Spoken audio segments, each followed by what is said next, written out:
right, guys. I see we got one person on the stream.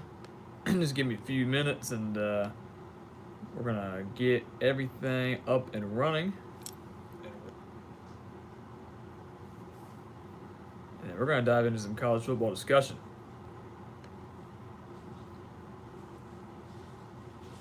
If you guys are here on the chat right now, make sure you hit that like button as you're coming in. Shoot us a comment. Make yourself known, guys. These live streams thrive off of viewer comments and your questions, comments, concerns. So make yourself known. Put yourself out there. Shoot us something. Tell us where you're watching from. If you got any questions, anything you want to see discussed, we got a couple topics lined up for you today.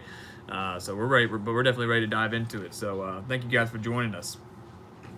Legalized Quack, good to see you, man. Glad you were able to join us today. I figured you were going to be one of the first ones on here. Saw you like the tweet earlier. So I was actually able to get that out today. Usually I'm kind of sporadic with getting the tweets out, but kind of trying to stay on top of the game today. I'm going to wait a few seconds, and then I'll dive in. Spam it with questions so we can just kind of dive into it when we get there. We don't have a whole lot of people on right now. I know it's just now about 2 o'clock.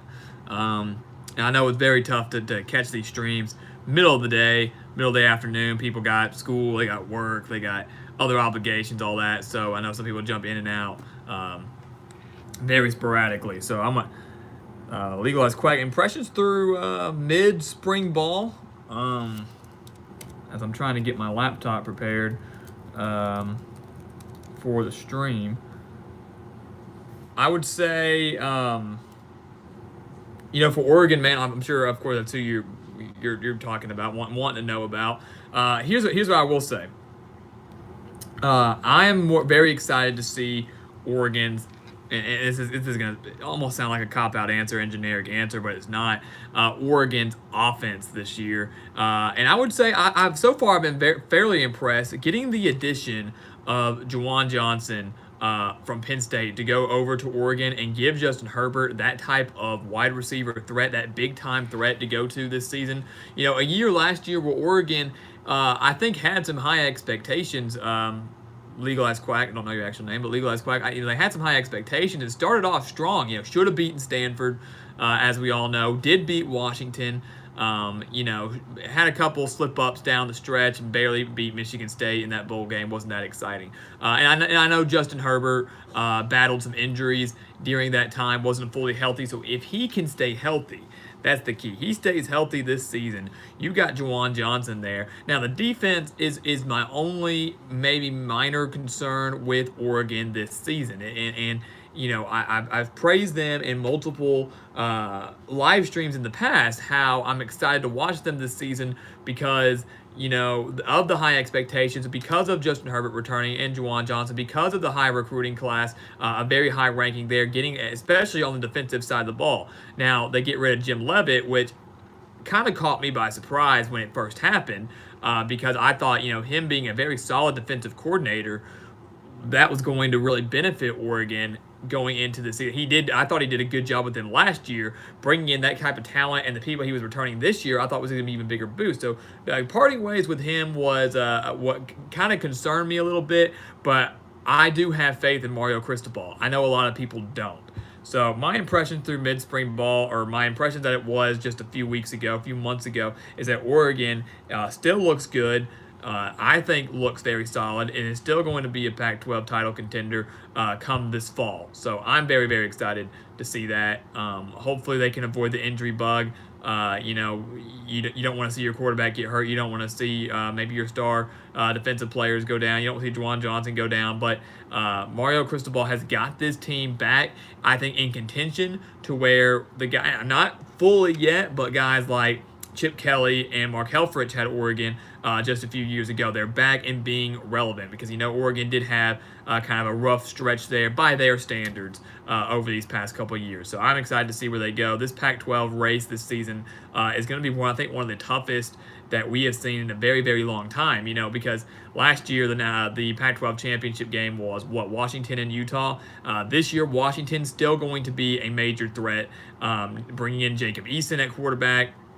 You've got Oregon, as we've been talking about. They're still going to be a major threat. Washington State Mike Leach, bringing in a bunch of grad transfers, still going to be a threat. Utah getting a lot of hype, and rightfully so. The way they ended last season, the fact that towards the end of last season they were dealing with a bunch of injuries to Tyler Huntley and Zach Moss, and then those freshmen were stepping in and playing so well. The Utah team that could very well win the Pac-12 this season. USC, usually a contender. I don't know how I feel about Clay Helton over there and if he's going to be able to get the job done. I know last year was kind of a growing pain year for them, breaking in a new quarterback, very young team. But the Pac-12 to me is wide open right now. It is going to be a very, very tough race, both divisions, North and South. So I'm very excited to see that. It's gonna be a lot of fun. This is the first time in a while that I think I've sat down.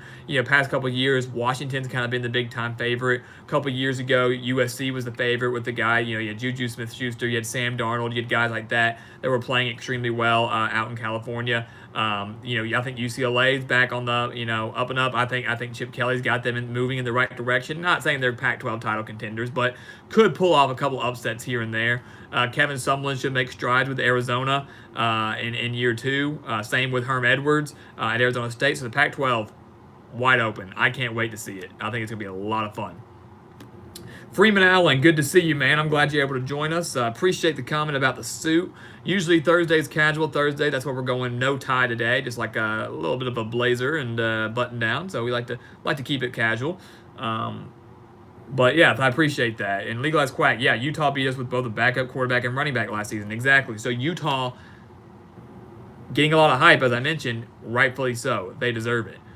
Because you take a team, imagine how they could have finished last year. I think they may have been able to win the Pac-12 championship last year had all their guys been healthy, had Moss and Huntley been healthy. They only lost that championship game 10-3 to Washington. Very boring game. Only touchdown coming on a pick six, and that pick six, if you go back and watch it, was a fluke. I mean, it was a wild interception. So Utah certainly getting a lot of hype, and rightfully so. Now people were saying they could be like playoff dark horses. I'm not going to go that far yet with the Utes and say that they deserve to be in contention for that. But Pac-12 title, absolutely. Freeman Allen, I didn't forget your question, man. You said, is David Cutcliffe a good coach or not? I would say yes. I would say yes. I don't know if you agree or disagree with that, but David Cutcliffe, to me, has a very, very good resume. Has he ever won, to my knowledge, a national championship? No. But he had a very good stint at Ole Miss, coaching Eli Manning, and I think that's something that can be a very telltale sign of a coach. Is Border Bob, good to see you, man. I'm glad you're able to join us, man. Always happy whenever you're able to join the chat. But I think that's a good sign of a coach when you can see how we've talked before about talent. Do you believe in talent or not? And I've always said that it comes down to these coaches recruit out of high school, and you're bringing these high school players. Well, then you need the coaches to develop that talent, because you could get a 5-star, say wide receiver out of high school. That's fantastic. Plays a major role in your program, can make a major impact. But you've got to have coaches that can develop that talent and make them adjust to the college ranks and prepare them for the NFL and playing in, a conference like the SEC or the Big Ten, somewhere like that. So David Cutcliffe, he, in my opinion, has done a phenomenal job with quarterbacks. Same could be said for someone like, I would say, Dan Mullen, a guy that I truly believe is very good about developing quarterbacks. Did it at Florida, did it at Mississippi State. Cutcliffe did it with Eli Manning. He's done it with Daniel Jones at Duke. And it's not just those aren't the only two. I mean, those are the ones that I think stand out to the most in people's minds. But he has consistently produced winners wherever he has gone. Has he had some bumps in the road? Yeah, but what coach hasn't? Every coach has a bad year or may struggle every now and then. So yes, I think David Cutcliffe is a good coach. I don't think he gets enough credit for the job that he's done at Duke, transforming Duke into Duke always being known for a basketball school, despite just losing to Michigan State in the Elite Eight, which was a major upset. But he's made that football program relevant at Duke.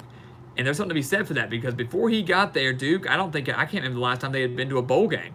But I want to say it, early 2000s, and maybe before that, before Cutcliffe got there, brought them into relevancy, and then he didn't just start getting to bowl games, he started winning those bowl games. So Duke, and he even got them to the ACC championship back in, I think, 2013, playing against Florida State and Jameis Winston. They got annihilated in that game, but he got them there. So Cutcliffe, absolutely a good coach. Anyone that says otherwise, I don't think knows what they're talking about. I mean, you could point to some stats, you could point to some records. I get that, but the grand scheme of things, track record plays a major role, and I think that is kind of a solidifying factor for Cutcliffe, and whether you're going to say he's a good or a bad coach.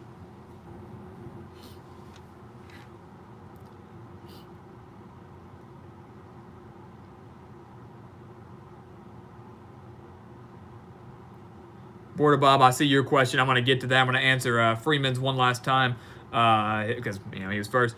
Who's going to miss the AAF? I'm going to miss it a lot because there were players like Johnny Manziel, Will Hill, Trent Richardson. That's something that we've talked about also on previous streams is just the Alliance of American Football. And I will say that I am shocked. I am absolutely shocked that this league folded so quickly. Cyclone Mitch, good to see you, man. I'm glad you're able to join us on this afternoon. And Freeman, absolutely. I do respect David Cutcliffe a lot, actually. I have a lot of respect for him and what he has done, both at Ole Miss, but now most recently at Duke. Absolutely. But the AAF, I'm shocked to see it go under. I mean, this was a league that I thought for the first time, we've seen startup leagues before. We've seen these guys try to not necessarily rival the NFL or challenge them, but just give you football year round. And I thought this was going to be a legitimate league because this was the first one in a while that they were playing legitimate football. The XFL, yes, gonna be great. It's gonna come. That's extra football for us. But I don't take that as actual football. The AAF was the most similar thing to college and NFL football, and it was an opportunity. I like the pictures of the NBA D League or the G League. It was a developmental league almost for these players to maybe have another opportunity to get back into the NFL. And the views were great. The ratings were pretty good. They were airing these games on TV. People were actually watching them. The attendance wasn't too bad. If you go back and watch some of these games, it was not too bad. So it was a very big shock to see them fold before their season even ended. I think they still had 3 games left on the schedule, then playoffs, and they folded. Shut down in all the operations right then and there. So I was pretty taken aback by that. It's an unfortunate thing to have happened. To a league that showed a lot of promise and had a lot of great opportunities for these players. But sometimes these things happen. I know they were having trouble with the NFL Players Association. They were having battles there. Money, of course, being an issue. I think they were playing every player $250,000. And before the season even started, they were already struggling financially.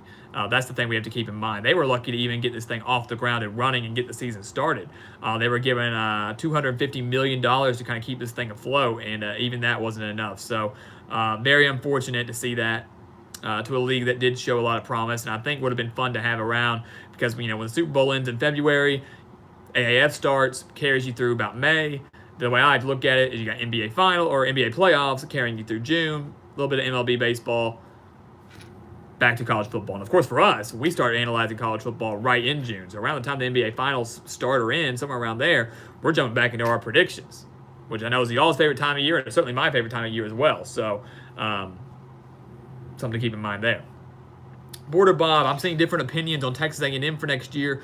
I think they will be better in 2020 than this year. What say you? And it's funny you bring that up because one of the topics we had on here, according to 24/7 Sports, they just released their projected win totals for every SEC team, and I was going to read those out there. But for Texas A&M, they have them sitting at 8.5. So projected win total 8.5. So you take that as you want. 8 wins, 8 and 4, 9 and 3, somewhere around there for Texas A&M this season. And you think they're going to be better in 2020. You know what I'm going to do right now, Border Bob? I'm actually going to go on here right now, and I'm just going to take a look at Texas A&M's schedule. That's what I'm going to do. I don't have it memorized, believe it or not. But I will say this. Jimbo Fisher's building something down in College Station. And, last year I think showed a lot of promise. They brought Jimbo Fisher in to win in the SEC, to win an SEC championship game. And I think we started to see that towards the end of the 2018 season. I think that very hard-fought victory over LSU in 7 overtimes. It was an absolute thriller. I think that really showed how far Texas A&M had come, and then going into their bowl game and just annihilating North Carolina State in that bowl game, I also think showed how far Texas A&M had really come. Last year they went 9-4, so 8-4 with the bowl win over North Carolina State, which they won 52-13. And I will tell you this: I think Kellen Mond is a very underrated quarterback. I don't think he gets a lot of respect. Enough. Now, 2019 comes around, and they do lose quite a bit of talent on the offensive side of the ball, but Jimbo Fisher's known for kind of rebuilding these teams, and I think that momentum does a lot. To come off high, a 9-4 season off a very dominant bowl win, that does a lot for a team. Momentum is a legitimate thing. So looking at Texas A&M's schedule here, they have one of the toughest schedules in college football, if you ask me, because they have to go to Clemson, the defending national champions, who I don't know if they're going to lose a game this season. So to Clemson, they have to go to Georgia, they have to go to LSU, and of course host Alabama in College Station. So they're playing at Georgia, at LSU, and at Clemson, and of course Alabama being in the SEC West, they have to play them. So 3 of those 4 toughest games they have on their schedule are on the road for Texas A&M, and that's just absolutely brutal and unfortunate for them. In their cross-division game this year, they got Georgia and South Carolina out of the East. And South Carolina not going to be an easy matchup, of course, but it is in College Station. I think A&M could take care of that. Looking at that, though, I don't know if A&M's going to have a better year. I think I agree with you, Border Bob, in the sense that they could have a better record in 2020 just because the schedule might be a little bit lighter. Just because they're not going to have to go to LSU. They're not going to have to go to Georgia. They're not going to go to Clemson. I mean, 2020, we're going to look here who they've got on their schedule. Of course, they have to play everybody in the SEC West. Their non-conference game is against Colorado in College Station in 2020. And Fresno State, which isn't going to be an easy matchup, but should be able to take care of business. Yes, they do have to go to Alabama, and they have to go to Auburn in 2020, but they do host LSU, and their SEC East game outside of South Carolina is Vanderbilt, which they also host in College Station. So if you're basing it solely off of record, I may agree with you. And like I said, I'm not predicting records now. 24/7 Sports or 247 Sports has them at 8.5. I would say it's about accurate. I would sit here and say that A&M has a very solid chance of going 8-4 this year. Not holding me to that. Wait till June. But 2020 is the year that they might be able to break through and finish with 9 wins in the regular season, maybe 10. It gives Jimbo more time to recruit, bringing in those recruits, implementing his style of play. So you made a very good point there, Border Bob. I could very well see that happening. But A&M's one of those teams that's getting a lot of hype this year, just for a myriad of reasons. But I would think that somewhere around 8 or 9 wins, it's good. And that's a heck of a season, honestly. With that type of schedule, that would be a good season for them. But 2020 might be the best bet for them. I saw Mike Myrick come in. Good to see you, man. I'm doing good. Go Noles. And thank you guys. So we're around 7 people right now, so I'm going to take this moment to stop for a second. Thank you guys for joining us on this afternoon for this live stream. I don't like to say that kind of stuff when there's no one on the stream. Kind of looks weird and doesn't really get the job done. But thank you guys for joining this live stream this afternoon. I apologize for taking a week off. It sure does feel good to be back, though. I can tell you that. I know it's been I think it's been an exact week since our last live stream. But to put it frankly, this has been a week from hell. So I'm not going to sugarcoat it, man. That's one of the things that I will do for you guys is be honest with you guys. So it has not been an easy week. It has not been a fun week. So I'm glad to be back to be able to sit here and just talk ball with you guys, answering your questions, answering your comments. So like I said, I apologize for the delay, apologize for the wait, but we're good to be back, ready to go to town. Thank you guys for joining us on this afternoon. I know sometimes it's tough. I know night is usually better for most people. Sometimes with me, though, my schedule it's too wild and we can't arrange that. So we are glad to have you guys. with some of the best college football discussion I'd like to think on YouTube, and certainly some of the best predictions you're going to find here on YouTube when that rolls around. And I have a major announcement coming for that at the end of this month, so you're certainly not going to want to miss that in a video on that. So thank you guys for joining us. Henry H., I saw your comment a while back, and we're going to jump into it. Who's winning the Final Four? So we'll touch briefly on basketball because I know that's what's going on right now. Final Four, we have got Michigan State, Michigan State and Texas Tech facing off against each other, and of course Virginia and Auburn. And Auburn, I think this year being the Cinderella team. I mean, I know last year we had 11-seeded Loyola Chicago. They were the team that made the run to the Final Four.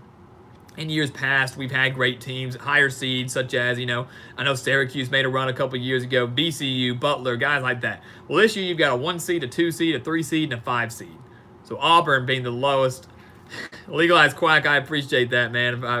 Before I get back into that, thank you so much for that contribution. Get a few beers on the channel. We're going to be working on it. You know it. We will be working on that. That's my plan, at least. So, or maybe some bourbon, something like that. I don't know. But thank you so much for that contribution. That goes a long way. You guys, Super Chat is always available. It's always open. We don't like to press it too much, but these contributions help us out more than you guys know. Every little bit counts. So Legalized Quack, thank you so much for that. Goes a long way. It means a lot. Thank you for your constant support and feedback. We really appreciate it. Honestly, we do. So back talking about the Final Four, Auburn this year being this year's Cinderella, and it really had, I think, the toughest path to the Final Four. You think about it, Auburn narrowly, think about it, they almost didn't even make it out of the round of 64, barely escaping New Mexico State.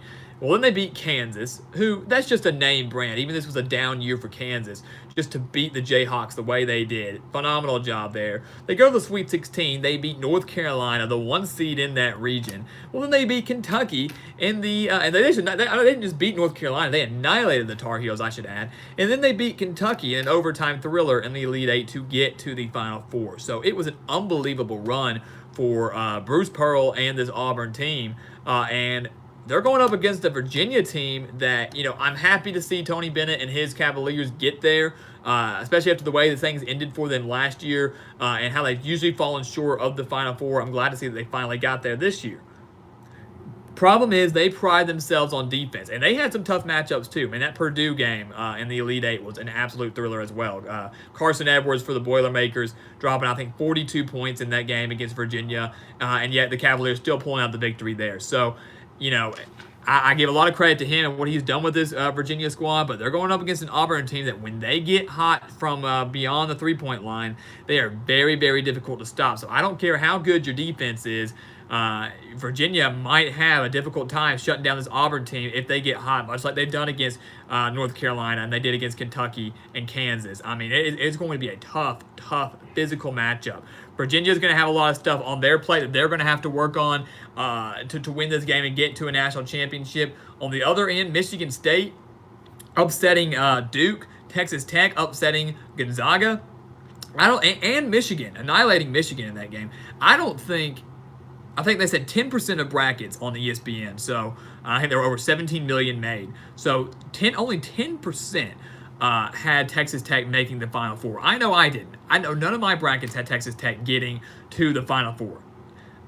Chris Beard, phenomenal coach, but Texas Tech, it's kind of, to me, was similar to Virginia in the sense that priding themselves on defense. I didn't think they had much of an offense, but they took care of Buffalo, a game that I thought maybe could have been an upset for them.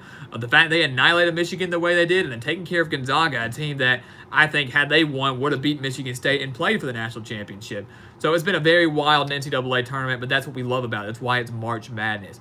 Who's winning the Final Four? I think Michigan State beats Texas Tech. I think they get into the national championship game. And unfortunately for the Cinderella lovers, I think that Virginia does beat Auburn.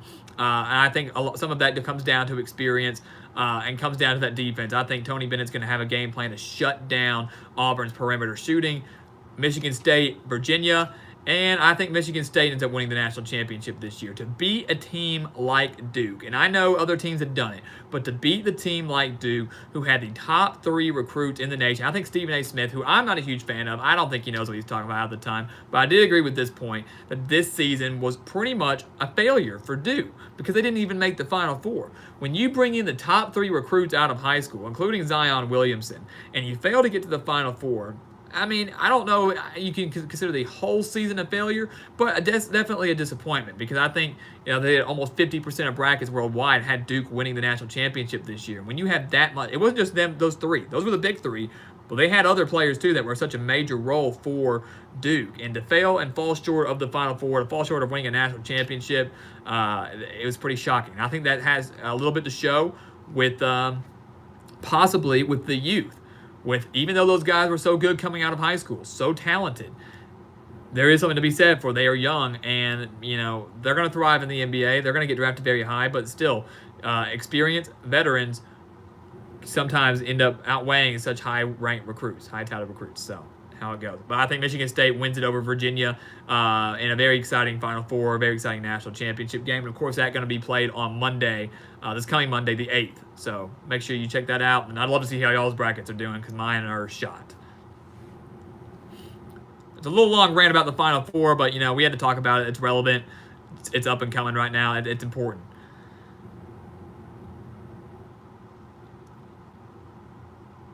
Mike Myrick said, good to have you back. I appreciate that, man. I am certainly glad to be back. Freeman Allen, all right, man. We'll still be here in 5 to 10 minutes, so no rush, man. Glad to see you, and we'll see you here in a little bit.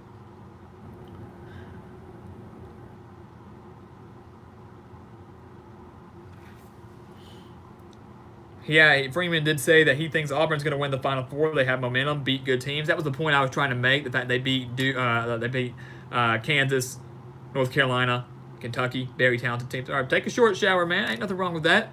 2:30 in the afternoon. Gotta get clean. Gotta feel good. I do that all the time, man. So have at it. Have at it. We're still gonna be here. No worries. Emperor of Rome, good to see you, man. I'm glad you were able to join us today. My moderator, one of the most loyal subscribers and commenters. So I appreciate you joining us today. No, I live in Germany. I don't know how I didn't know that, Freeman. I don't know. So obviously not the same time as it is for me over there. 2:30 my time. But I didn't know how. I don't know how I missed that you didn't live in. You lived in Germany. So that's fantastic. That is absolutely fantastic. I'm glad you're watching us all the way from over there. So thank you for joining us, man. I mean that stuff even means a lot to me, man. You guys worldwide or way up in. I think we have a couple guys from New York, all across the South, Germany. That's fantastic. Thank you. So Emperor of Rome, as I was saying, good to see you. I'm glad you were on here, man. I know it's been a while. AI24, he had Duke winning the national championship, as did almost 50% of all bracket makers. So, yeah, major upset. I mean, you got a bunch of points, because brackets are based on the point system. You got a bunch of points getting Duke all the way to the Elite Eight, but you didn't get the points that mattered the most, which is the Final Four and the national championship, which are obviously the highest point totals. John Hopkins, I think Texas Tech would win the championship since my bracket is busted like crap. Well, I would almost love to see Texas Tech win. I almost would love to see Texas Tech and Auburn in the national championship just because I think those were the two teams out of this Final Four that were kind of unprecedented. I'm sure some people did have Michigan. I think I had a couple that had Michigan State and Virginia in the national championship. They were 1 seed and a 2 seed, so that's not, unprecedented. That's not something that's like shocking to everybody. But Texas Tech and Auburn, a 3 seed and a 5 seed, which aren't super crazy seeds, but just the path for them to get there, I don't think many people expected that. I don't know many people that would have had Tech and Auburn in the national championships. I would almost like to see that. I just don't know if it's going to happen. But if that were to happen, I wouldn't even care who wins, guys. I just want to see a good game. Two teams that no one saw coming, two teams that hadn't had that type of success in a very long time. It'll be great to see.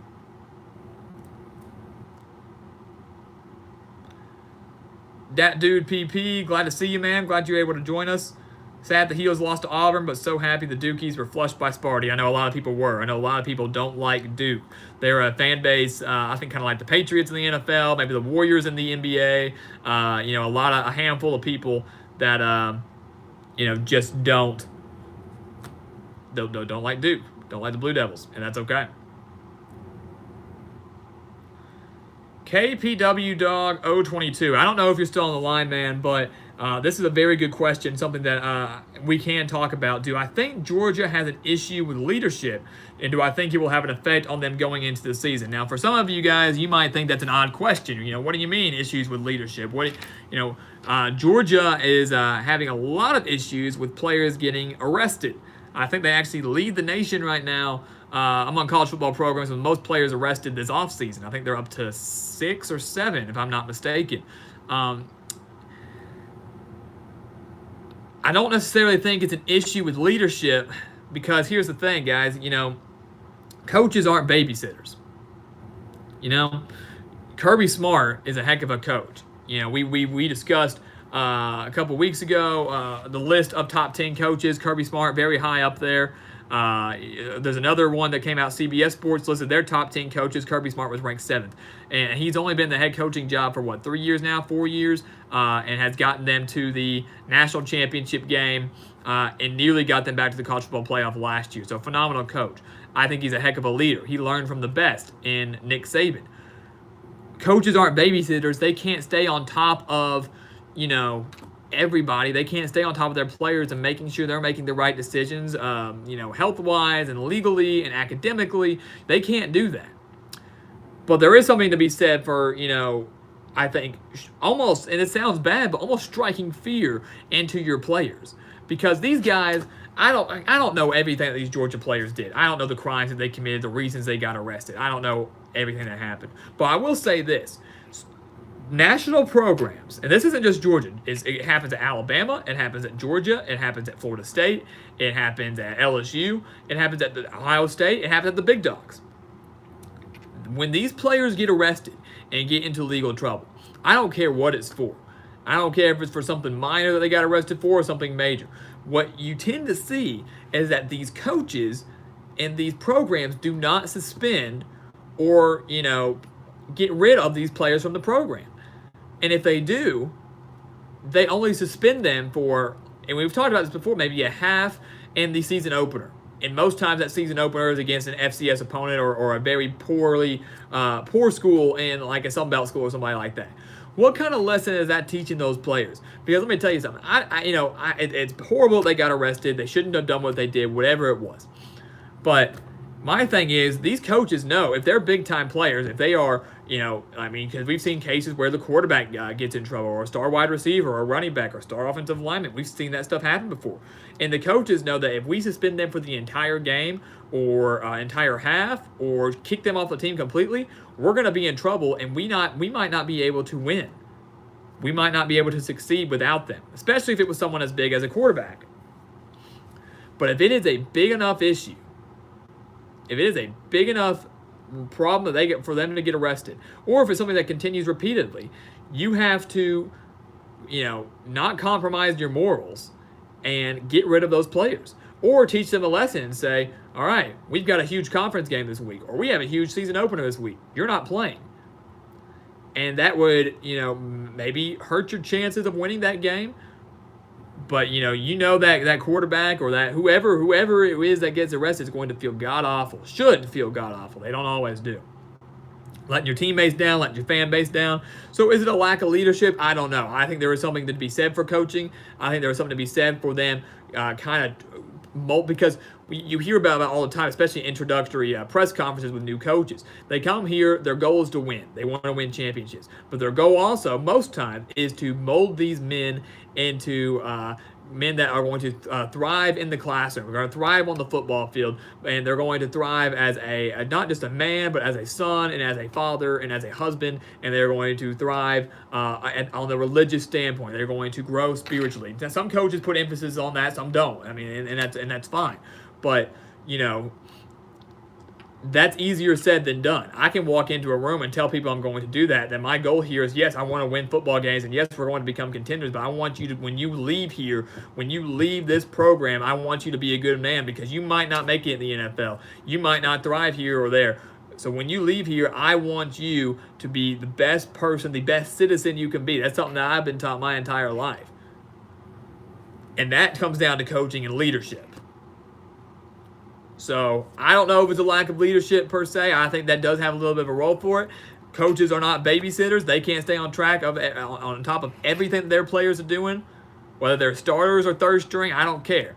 But they represent a university, they represent a program, and they're representing their families. And it's very unfortunate to see that happening. Georgia has some things they need to work on. We've seen this before, though, at other schools. We've seen that before at other schools, such as Florida State. We've seen it in Alabama. They don't suspend those players. If they do, it's for a very small amount of time. They've got stuff they got to work on. They have stuff they got to work on. So, and I hate seeing that, and it frustrates the heck out of me when I see players get arrested like that, because I know it's horrible for them, but it frustrates me even more when they are not disciplined, because what do you learn from it? I mean, some of you guys may be parents out there watching this right now, and I don't know, I'm not a parent myself, as you guys all know, but, you know, if your child does something wrong, or maybe you're disciplined like this with your parents, you do something wrong, and you don't get disciplined for it, whether it's in school, by your family, and you do something wrong and you're not disciplined and you just let it slide, you're going to do it again. Even if you get disciplined, you might do it again, but eventually you'll learn not to do it again, because of you don't want to get a beating. You don't want to get whooped by your parents, or you don't want to get, maybe some of you guys grew up where you got paddled in school, or maybe you got grounded. I don't know what it was, but there's something to be said for that. There has to be leadership. And some of these players, you know, the leaderships, their role models are their coaches. They get their role models at these universities because maybe their home life wasn't that great. So that's just something to think about. So I wouldn't go as far as say there's no leadership at Georgia. I think Kirby Smart's done a phenomenal job there. But as we've mentioned multiple times before on multiple aspects, it is more than just a game. It is football. That's what we love, but there's a lot more that goes on outside of the locker room and outside of the stadium and the gridiron. Mike Myrick, now that's leadership. Thank you. Appreciate that. And Freeman Allen's back. That's good to see. All right, so I went on a little rant about that, so I'm going to hit these comments here. Trey Drew, I'm glad to see you, man. I'm glad you were able to join us today. He said, no matter how good or strict a coach is, you can't stop what people do off the field. Think about it. Even people in the military get into shit. You're exactly right. People make mistakes, Trey. That's the thing. People are going to make mistakes, and sometimes people say it's good to let them make those mistakes because they'll learn from them. They'll learn from the mistakes and the wrongdoings that they do. And you're right. It doesn't matter, how good or strict a coach is, because, like I said, they're not babysitters. And in life, you're not going to have a babysitter. Guys, I don't. We're not going to sit here and get into like a religious debate, but we have free will. We have the choice to make. We make every decision we make. We get to choose whether it's right or it's wrong. I mean, it could be something that's simple. I mean, it was as simple, of me deciding to get up here and do a live stream today or not. You had a choice to join this live stream or not. I mean, every decision you make, you get to choose it. You have that ability to choose. You don't have to have, and you can't have a babysitter or someone watching over you all the time telling you, no, don't do that, or yeah, you should do that. Got to make decisions for yourself. Sometimes those decisions backfire. Sometimes they're the wrong decision, but that's how you learn.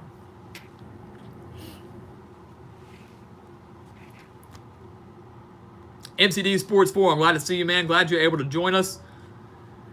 And yes, Freeman Allen. Yeah, I did see that. I did see that you were from Germany.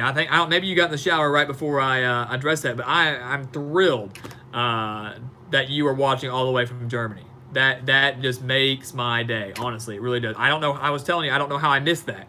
I don't know how I missed that you were from Germany. So thank you for watching all the way over there. It's an honor for you to join us. To join me. I appreciate that. Thank you for your comments and just the support, man. I mean, all the way from over there. I mean, I love to know where my viewers are from, man, where they're watching from. I know, like I said, we got some guys from New York. I know we got some guys from Alabama. I know across the United States, but overseas, even better. So thank you for your support, man. I think that's fantastic. Emperor of Rome, I did hear about the AAF shutting down. We touched on that a little bit. Let me get to Mike's comment here before, and I will jump back into the AAF discussion. So Mike Myrick, he said, you're right. My daughter is becoming a big-time athlete, and when she does wrong, I make sure I talk to her about why she was wrong and what she can do to be better the next time. And I will tell her softball coach to sit her for a game or two so she can feel it. Mike, I'm going to tell you what, man. I think that is fantastic parenting. I mean, you probably didn't need to hear that from me. But I think that is fantastic. that's what we need nowadays. Parenting. I'm seeing it now. I mean, even among some of my classmates here in college. You look at some people and you're like, man, how do you? I hate to say this, but like, how did you get to where you are right now? It's like, Jesus, you're 18, 19, 20 years old. We're acting like that. It's because of the way they were raised. I coached basketball back where I was, and I look at some of the kids now, and I looked at some of them and I'm thinking, wow, these guys have not been parented the way I was parented, the way some of you guys are parented, or maybe the way you're parenting now. So good for you, Mike. I really, that's fantastic. And you're right, we need more of that. And that's the way you do it. Talk to her about it. Why she was wrong, what she can do better next time. You're not necessarily disciplining her. You discipline her, telling her softball coach to do that, and that's good because she'll learn from that. But it's also good from the parent standpoint. If many of you guys are role models, you don't need to be a parent, aunt, uncle, brother, sister, whoever. You sit down and you talk with that person to help them get better, because yelling at them, berating them, maybe will strike a little fear into them, but it doesn't always solve the problem. Sitting there and talking through the problem and discussing it, why they were wrong, what we can do to improve on that goes a long way. It means a lot to the person that does screw up. And of course, there's a little bit of discipline tacked onto that. But Mike, fantastic job. Emperor of Rome, agreeing with you on that. So, yeah, good for you, man. I think that's fantastic. It really is.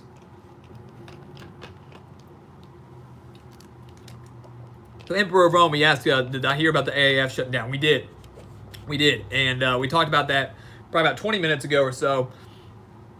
And I was telling everybody that I was just absolutely shocked that the AAF went under. That it was such a promising league that, like I said, it was basically the D League or G League for the NFL. And this was the first league in a long, long time that I felt had so much promise and had the potential to stick around, to actually, because we've seen other try-startup. I mean, we've had the XFL before, and I know that's coming back. We had the USFL, and that hardly lasted at all. So we've seen kind of other attempts at startup leagues. Sometimes they never get off the ground. Sometimes they do, and they crash. So to see this one collapse before their season even ended, with I think 3 games left on the schedule, then on playoffs on top of that, was just absolutely shocking and very, very unfortunate, because of the amount of hype that it got, the amount of work that was put into it to see it fall like that, and the amount of big names they had in it, guys. I know these guys weren't NFL starters or aren't NFL starters. They're in the AAF for a reason, but Johnny Manziel got back in there. Trent Richardson was having himself a year with the Birmingham Iron. We had other big-time players either out of college that were trying to get back into the NFL, or just guys from college that never made it in the NFL that were just wanting to go out there and play football again. These guys had a phenomenal opportunity, and it just all got shot down and destroyed rather quickly. And that's very, very unfortunate. It's something that I really didn't see coming. Like I said, it was kind of unprecedented, but I wish it hadn't happened. I enjoyed watching it. I think it was an opportunity to have football all the way up until about May. The views were getting good. The reviews were great. The attendance was pretty good for most of these teams. So, I don't necessarily know why it had to fail. But, it happens. Things happen. And, sometimes there's nothing you can do about that. So, it is an unfortunate thing to have happened, but, it is what it is. Now we got the XFL. We'll see how long that one can stick around. I know that's about to start up here pretty soon. So, fingers crossed for that. Fingers crossed for that. That dude, BP, saw one game. Trent Richardson was as usual, averaging 2 yards a carry. And probably, had a major hole to the left where he could have had like a 50-yard gain, but instead he tried to run between the tackles on the right side and got 2 yards a gain. Probably. That's just me joking about that. Trent Richardson was a phenomenal athlete, phenomenal running back in college with Alabama. Just could never really get that point in the NFL. But he was scoring a lot of touchdowns in the AAF, and Comic Dude 45 making a good point. It's hard to run up the middle, absolutely. And that's why counters are usually productive.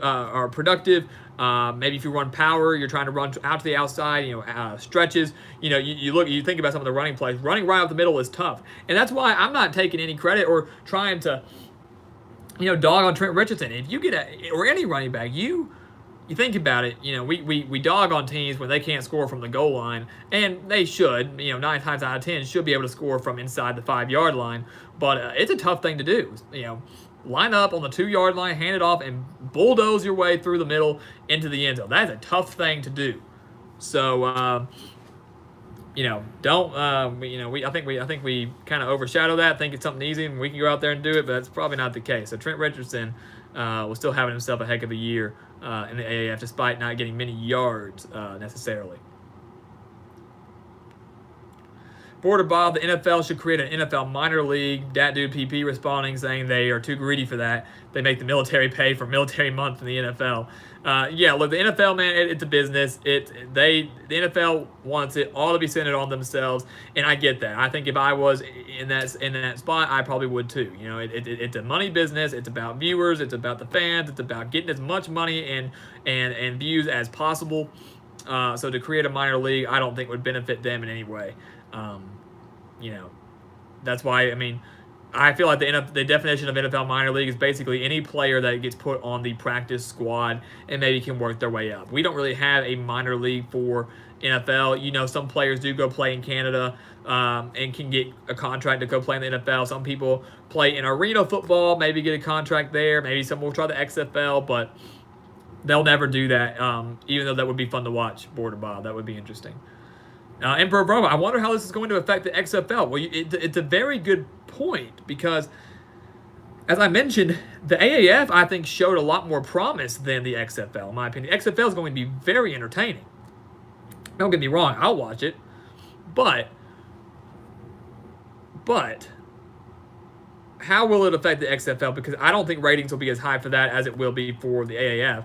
The style of play much different than the AAF, so the XFL needs to keep this in mind and try to find a way to prevent themselves from collapsing and folding so early on in its stages, just like the AAF did. So that is certainly a cause for concern, and I hate to say it, I've been saying this since the beginning. I don't know if the XFL is going to last more than 2 years, if that. It might last shorter than that, so it's something to play it by ear.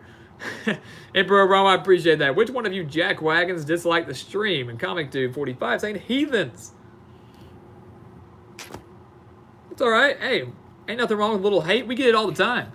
I appreciate you guys that do like it. I appreciate the guy that disliked it. Why? Because he came onto the stream and looked at it anyways. We got a view.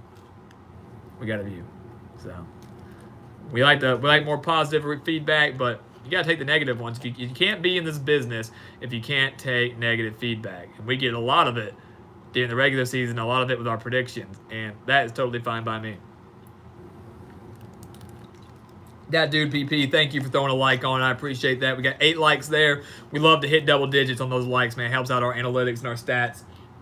And for those of you that are on here, if you are not subscribed, I think the majority of you guys are, because we've talked so much before, but if you're not subscribed, go ahead and subscribe here, guys. I'm telling you what, man, we have been we're so stagnant on these subscriber changes, and I want to hit 2,000 bad. I would love to have 2,000 before we start predictions this summer, and I keep pushing back that date. It was before the national championship, it was before the end of March, but if we can get it before predictions start in the summer, that would just be fantastic. Have 2,000 subscribers. Go from there. I appreciate all of you guys and your support for what you guys have done for this channel. Like I said, I wouldn't be doing this if it wasn't for you guys, so it means a lot. I know we're going to get there. It's just been very stagnant, and we definitely need to start growing and moving in the right direction. So, but otherwise, thank you guys. We definitely want to get there here pretty soon. We had about 1,000 last summer. If we have 2,000 by June or July, that'd be about another 1,000 in a year. So at least it's consistent. I will say that, and we definitely appreciate it all. So that Dude BP, probably Gridiron Expert's floor sitting roommate disliking from the library. I love how you noticed that Dude. I love how you noticed that. He'll come in every now and then. I know he always apologizes later on that he feels bad about walking through. So it's funny that you said that. And Comic Dude 45, look at the positive. Breathe in the paper bag, in and out, in and out. You're exactly right. All you can do. CE Sports Show, good to see you, man. I don't think I've ever seen you before, so glad you're able to join the stream. Glad you're able to hop in with us. We're always here ready to discuss college football and, trying to bring you guys some of the best content possible because, it's very difficult to talk sometimes college football during the off season in the months of after the national championship in January all the way till, I guess the season starts in August. But we're trying to do our best, and it's something that we certainly love to do. Miami fans are overrating their team this season. MCD Sports 4 says that. Well, look, Miami tends to do that, period. Miami is always a team. I can give you a handful of teams that fan bases that kind of overhype their school going into each season. And I know that just because when we do our predictions, I might not be so high on a team, and they'll be like, oh, we're winning the national championship. Well, come on, guys. Let's be realistic. Got to be realistic out there. Sometimes they do. Sometimes they surprise a lot of people. But, Miami's a team that, I'm excited to watch this year just because of the head coaching change in Manny Diaz. CE Sports Show, I appreciate that, man. Subscribe, man. Help us out any way possible. I appreciate it. So thank you. Thank you. But I will say, Miami and Manny Diaz, and one guy that never gets talked about enough, Dan Enos coming down there as offensive coordinator for Miami. I'm telling you what, guys, Miami has not had very solid quarterback play these past couple of years. In the next 2 to 3 years, you will see drastic change in Miami's quarterback play, assuming Dan Enos stays there as offensive coordinator, because he's done it everywhere he's gone. He's done it as a head coach at Central Michigan. He did it when he was offensive coordinator at Arkansas. He did it at Alabama as kind of like a quarterback guru there. He's now offensive coordinator at Miami, and you're going to see drastic change in that quarterback play for the Hurricanes. Now, how will they do this season? I would expect Miami to at least get to a bowl game, because you have that consistency there in Manny Diaz. He was, part of the staff with Miami, defensive coordinator. That's been the strength of Miami for the past couple of years, was their defense. If they had a competent offense, they could have actually maybe beaten Pittsburgh, gotten to the college football playoff. So, I think it takes a little. It's going to take a little bit of time. They're not going to go win the ACC by any means. They're not going to win. I don't think they'll win 8 or 9 games, but I think Manny Diaz is going to get them on the right track, and it's a phenomenal hire. But plenty of fan bases do that, overhype their team. Everybody wants to believe they're going to be national title contenders, playoff contenders, conference title contenders, but you got to be realistic sometimes. Emperor of Rome, least fun sport to watch, I say women's basketball. Comment 245, women's basketball is fine. Not a lot of parity. This is going to start changing, it seems. Legalized quack, got to be golf. Emperor of Rome, you like golf? I like golf. I tell you what, I'm looking forward to the Masters. I don't know about you guys. I don't watch golf a whole lot, but that's one of the times a year where I definitely watch a lot of golf is the Masters. I love it. I would say you could make the argument for golf being women's basketball for me is very, very frustrating. I'm sorry. Very, very boring for me to watch. The only time I have really watched women's basketball, sat down and actually kind of gotten invested in a game, was a couple years ago when Mississippi State ended UConn's winning streak in the NCAA tournament. I think that was in the Final Four. I got invested in that game just because, that's history, guys.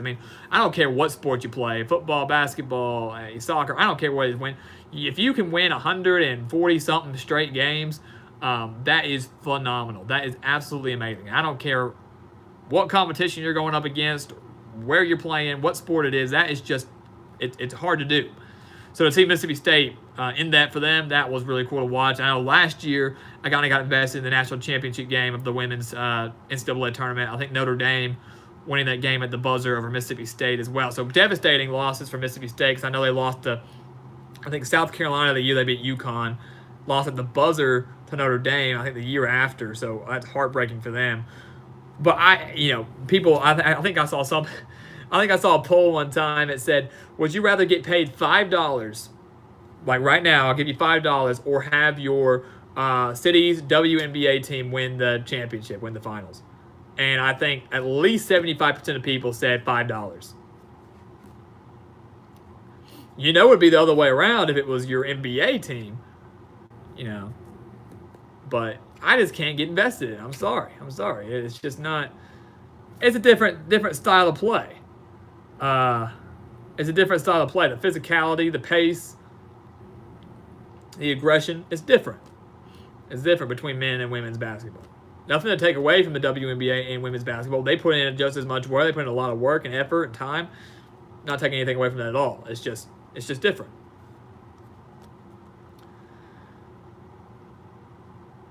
Comment 245 with golf. It's like, can you talk any quieter? I like to hear the grass grow.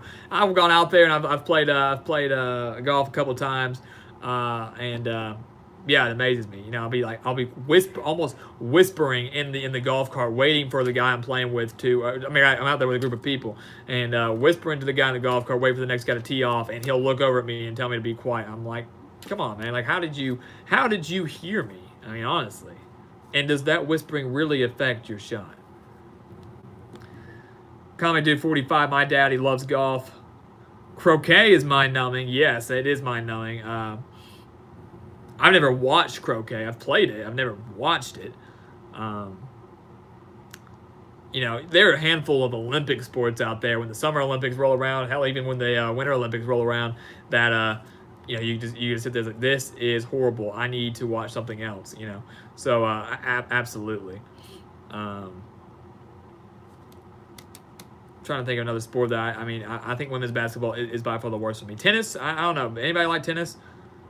I can watch like some of the Grand Slams, stuff like that.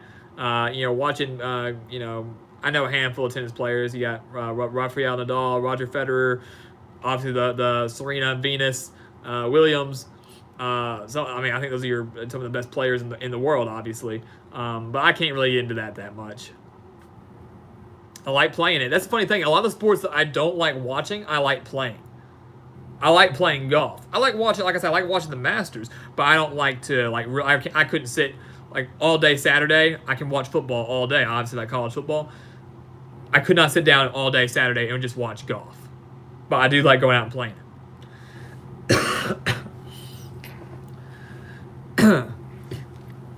MCD Sports 4, I play golf a few times a year. My brother plays it weekly. He's on the high school team, so I'm forced on the green sometimes. There's something to be said about it. If it's a nice day out there, I love going out there and just playing. Even if it's just 9 holes. Just, you know, you don't have to play a hole 18. That could take a while. Take all day. But, you know, just take advantage of the opportunity. Trey Drew, I didn't forget you, man. I'm not overlooking your questions. Who's your favorite basketball player? Just retracted the message. I caught it right just in time. My favorite basketball player, I guess you would have to say NBA, obviously, in the pros. You know, it's a tough question. It's a tough question. I mean, I will not deny his greatness, but I am not the biggest fan of LeBron James. He is the best player in the NBA right now. I'm not going to deny that. Some people will say that if they don't like somebody, they'll deny their greatness or deny how good they are. I'm not going to be that person. He is the best player in the world right now, but I'm not the biggest fan of him. I have a lot of respect this season, at least, for Dwayne Wade. I mean, a Hall of Famer. What he's done for Miami, for the city of Miami and the Heat franchise, seeing him go out in his last year, kind of farewell tour. Not as big as Kobe's by any means, but I'd love to see the Heat just make the playoffs. They're borderline right now, potentially getting into the 8th seed in the NBA playoffs. I'd love to see him just get one more shot at trying to make a run in the playoffs in his final year there. Huge fan of Dirk Nowitzki. I'm not a fan of the Mavericks, but I am a huge fan of Dirk Nowitzki. He's classy. He's one of the best players to play the game of basketball.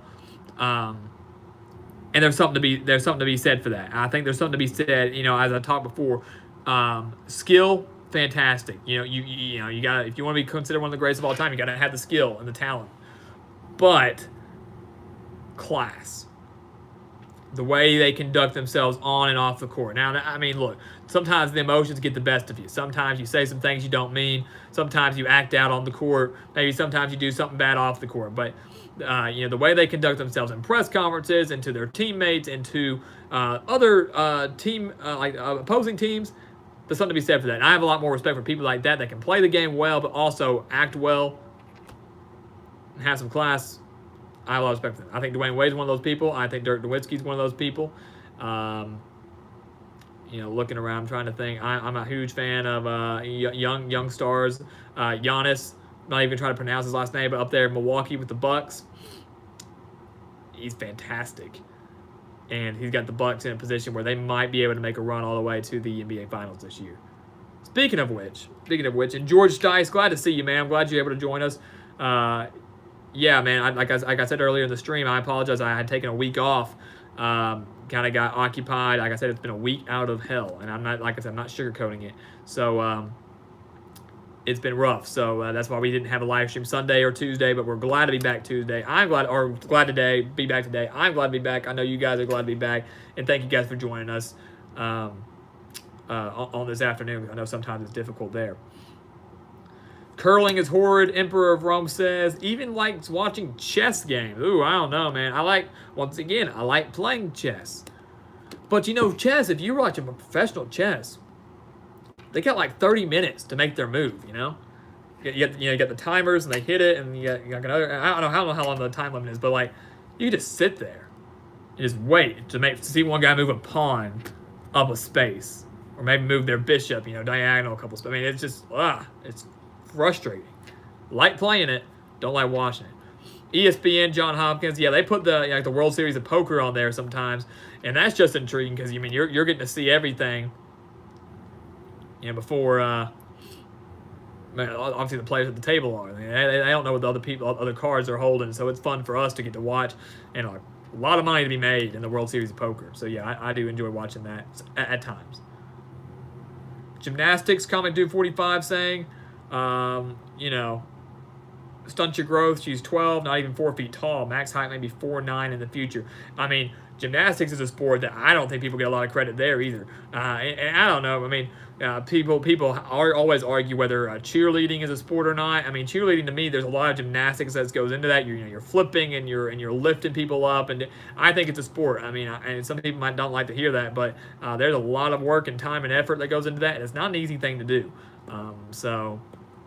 Yeah, gymnastics, kind of like cheerleading spectrum, maybe stunt your growth a little bit, but though it's very impressive, and there is a career to be made in that.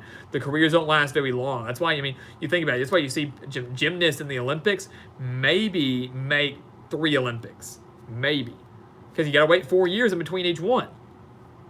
It's a tough thing to do, but it's a very difficult thing to do. I mean, it's very difficult, but it's really fun to watch and very impressive. Poker and blackjack are really fun to play and watch. I'm a huge fan of blackjack and Brew Rum. I tell you what, I learned to play that at a young age. Play it quite a bit. I like watching it. Love playing it. Poker, not so much. I watch it some. I play it on occasion, but not a whole lot. Not a whole lot. No, that's not my favorite game. Blackjack though, that's where it's at for me. Casinos, man, they're a blast. So some of you guys have been to some. I enjoy them. You got like I go over there and play like roulette. My drug of choice is roulette and blackjack. Those are the top 2 for me. And then after that, go try my hand at a couple other tables. Some people like the slot machines. I don't know. Maybe you do. Maybe you don't. I don't know. But yeah, blackjack and roulette for sure. So we were talking briefly about NBA just a second ago, and for those of you that are on the stream still, I don't know how interested you guys are in the NBA playoffs, and I'm seeing a couple questions. We will address those, but I need to get this out here before we end the stream, before we take a break, maybe potentially till Sunday. But the interest in you guys of NBA playoff predictions. Yay or nay? Let's get a little bit of feedback here. Do you guys want to see NBA playoff predictions? Like I said, our focus here is always college football. As we've said, it's always college football, but we did put a March Madness prediction video out there. Obviously, the NBA playoff prediction wouldn't be as long as that. We're looking at 16 teams versus 64. But in the past, I have had people comment saying that they want NBA playoff predictions. If you guys want that, we will make it happen. I've actually got a guy here who is just a solely based NBA analyst. I mean, he knows his stuff. So potentially going to have him on for that and break down the NBA playoffs, share who we think is going to go all the way to the NBA Finals and win that in June. If you're interested in that, let us know. Comment that for us. I mean, say, yeah, we want to see some NBA playoff predictions. If not, if you could care less, let us know that too. I mean, because like I said, it's a lot of time and effort and work into there. But if that's something that would interest you, pique your interest, you let us know and we will do it. We want to please you guys. I like it regardless. I can do predictions on everything. You guys know that. We do that for for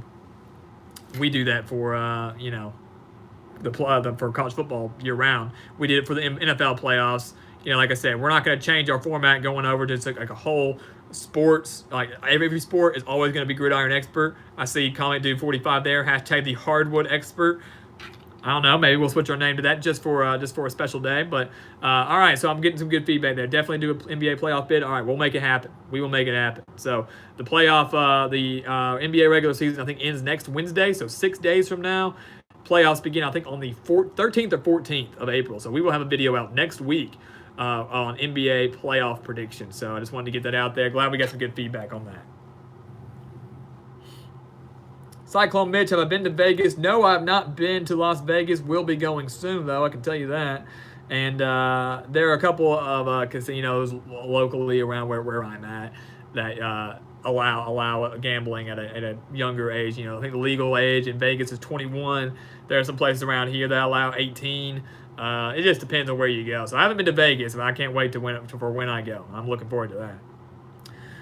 Who is my MVP pick for the NBA? According to George Stice, right now it's going to be right now it's a battle. It's a battle between James Harden with the Rockets and Giannis with the Bucks. And I think in the end James Harden's going to get it.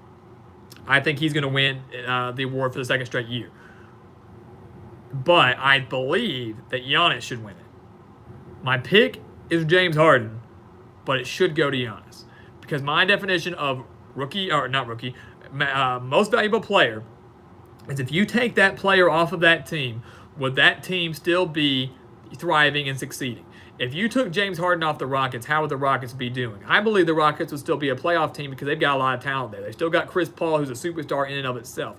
You take Giannis off of the Bucks are not the number one seed in the East right now. I can guarantee you that. If you take him out of there, he is not the number one. They are not the number one seed in the East. They might not be a playoff team. Who knows? I think they'd be, middle of the pack, 4 seed, 5 seed, somewhere around there. But you take him out of the off the Bucks, they are not the number one seed. Therefore, he's the most valuable player. But I do not think he will win it, and that's unfortunate.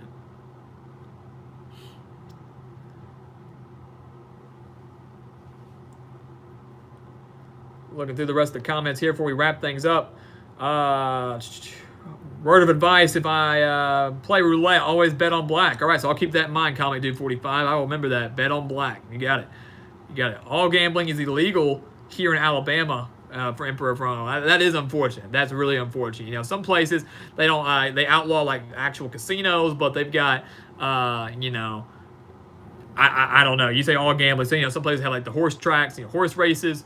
I know in Memphis or right outside of Memphis in Tennessee, they've got the dog races. Some people do that.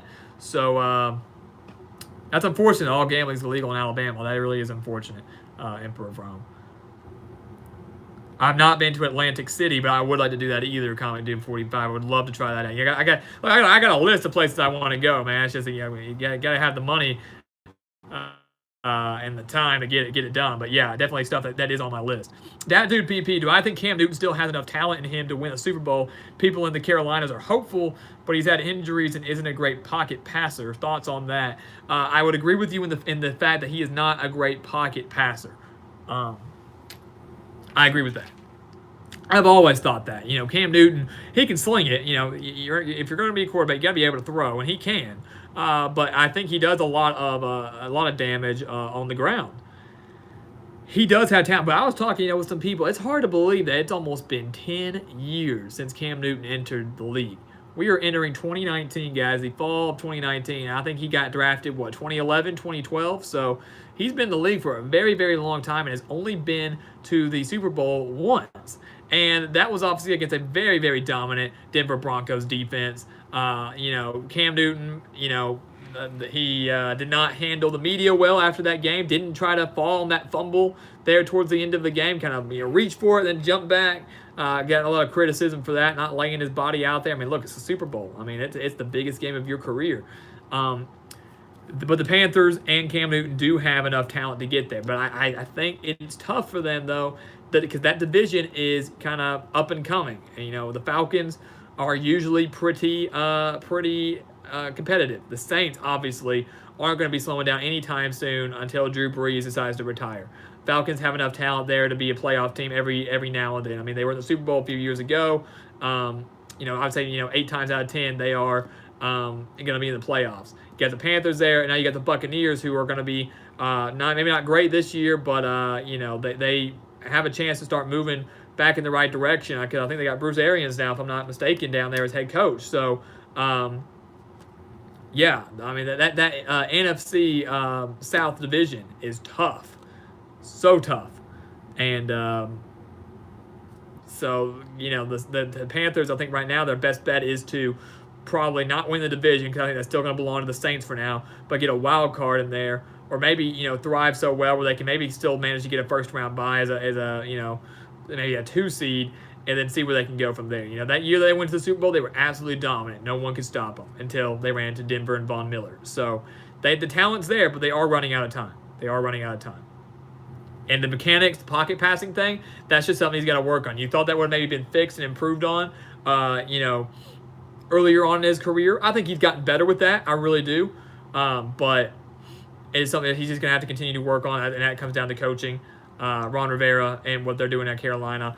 He's done a phenomenal job there. Carolina's going to be getting in the playoff. It's just, can they make a run to the Super Bowl? But once you get into the playoff, you can make that top 6. Anything's possible. Anything is possible. John Hopkins, Rookie of the Year in the NBA, Luka Doncic or Trae Young. If Trae Young wins it, I will absolutely lose it. Luka Doncic deserves that award. I told you guys I'm not a huge fan of the Mavericks, but I'm a huge fan of Luka Doncic, and I'm a huge fan of Dirk Nowitzki. Luka Doncic has been absolutely unstoppable this year. It's been unbelievable.